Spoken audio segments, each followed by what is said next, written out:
A warm good morning to all of you. Here today, I would like to speak on stellar evolution, which means the birth to death of a star. Stars are born when hydrogen fuses to form helium. It's also referred to as a burning process. In the hydrogen fusion process, as you all know, 4 protons are fused to form a helium nucleus. Now, what is the specialty about it? As you all know, when you calculate the 4 proton mass, it never is the same as that of the helium nucleus that is formed. And this difference in mass is known as the mass effect. You have studied it earlier in your nuclear fusion process, and you have very well calculated the mass effect using Einstein's equation E is equal to mc square, and you have also recognized how large the energy is, and you had fun calculating all those things. Now coming back, the mass of the helium nucleus is lower, as we saw, and this difference in mass has been converted into energy. So energy is released now. So when the energy is released, what happens? It pulls the star outwards. Why? To prevent the star from collapsing under its own gravity. So that is one stage. Now coming to the next stage, that is all the hydrogen has been used up. So what happens? Fusion does not take place. The balance is broken. Now what happens to the gravitational force? It is the strongest, and the core of the star starts shrinking, getting denser and hotter. So once it gets shrinking, it becomes denser, as you all know, and becomes hotter. At the same time, what happens to the outer part? So as in your class itself, you can see, when the teacher doesn't concentrate on certain students, what happens? They do their own business. They are free to do anything. Similarly here, when the outer parts, what happens? They escape the gravitational pull of the core, and the star starts expanding. So when its star gets expanded, what is the result? The star becomes bigger. As they get bigger, it cools down with increase in its size. And this stage is known as the red giant.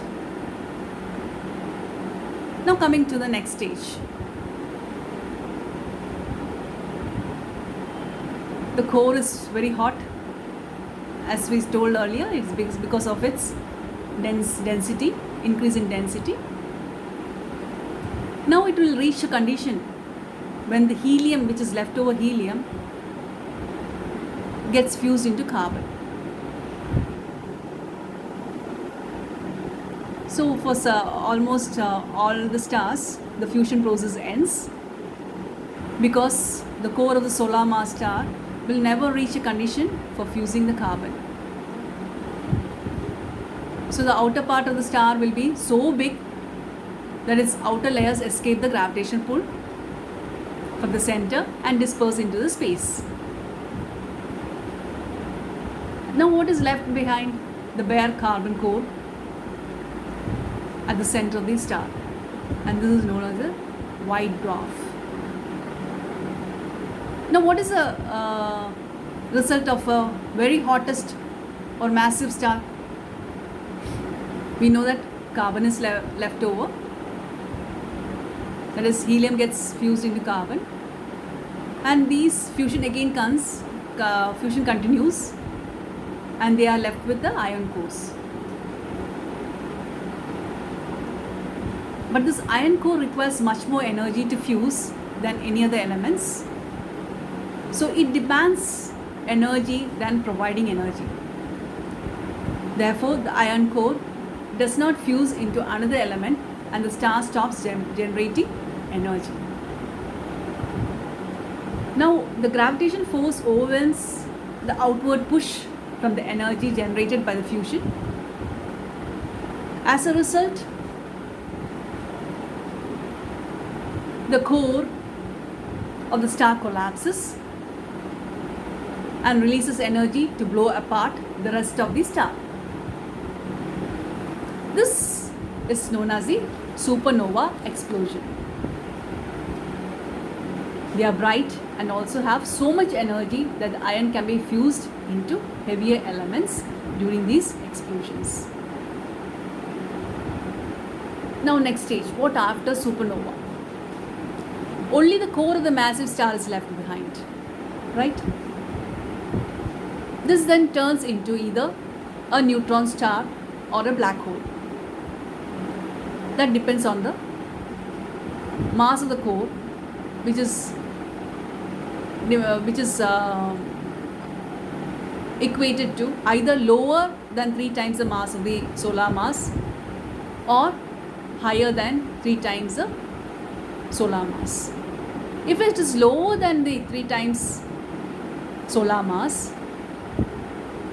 it becomes a neutron star as it will reach a equilibrium. If the mass of the bare neutron core is higher than 3 solar mass, the stellar core that is left after the explosion is still too massive to support itself against gravity. Therefore, it continues to collapse until it forms a black hole. Near a black hole, the gravitational force is so strong that nothing can escape, as you all know. Even the light gets trapped and falls towards the center of the black hole. So we have learned the different stages of a star. The birth, that is by fusion process of hydrogen to helium. The next stage, after all the hydrogen has been devoured, it is the red giant, where the outer parts of the star expands while the inside gets hotter and denser. The next stage is the white dwarf, where the outer parts expands more and more and escapes the center gravitational pull to become the white dwarf, left with only the core. Then we have talked about supernova explosion, where the very hot stars, what happens? The carbon fuses into iron. And after supernova, we have seen that certain stars become neutron star, while others turn out to be black hole, depending on the solar mass. Thank you all. Hope you enjoyed. Best wishes.